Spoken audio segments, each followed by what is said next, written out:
Let's get into a great conversation with a great panel here this evening. Lots of common sense, and it all comes from Queensland. James McGrath, James Ashby and Peter Gleeson all join us now. One and all, hello. So, James, let's start off with where One Nation has been going, which was yesterday. They asked Penny Wong, can you just tell us what net zero means? Word salad. Here's part of it.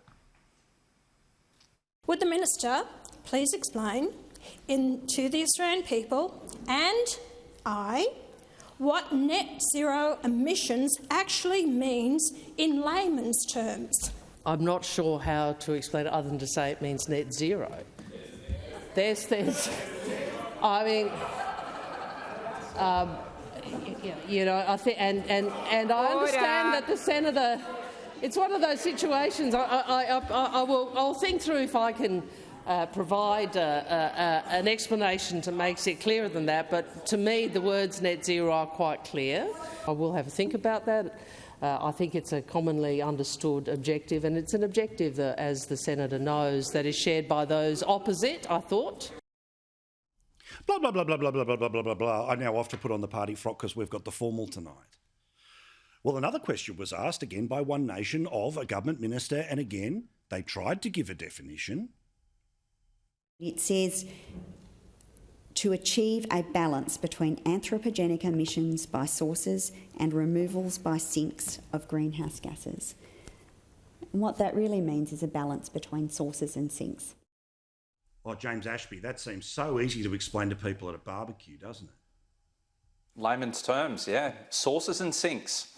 That's what it comes down to. I don't think there's a single soul watching this program tonight, and I think if you went out there with a camera and a microphone and asked the genuine people on the streets as to what net zero means, I don't think anyone would be able to explain it. They certainly wouldn't say sources and sinks. Look, the reality is, Paul, this passed today. Unfortunately, it's now legislation, and it was passed by the left-leaning crossbench, that being the Jackie Lambie Network. David Pocock allowed the debate to be gagged completely today.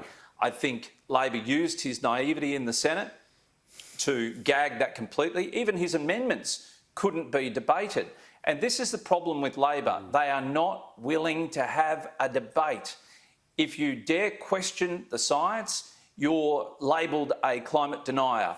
If you dare question immigration, you're a racist. We are shutting down debate in this country, and that's precisely what happened today in the Senate. And unfortunately, Australians are now stuck with a 43% carbon emission drop in legislation. Paul, I can tell you now, 18 months ago, I took precautionary efforts to ensure on my own home, because I do not trust that we will have stable energy for the future. I went and got an electrician to put the same plug on my house as what a caravan would, and I put in an 11 kVA diesel generator. So that's how much confidence I now have in Australia's energy grid as a result of this ledge.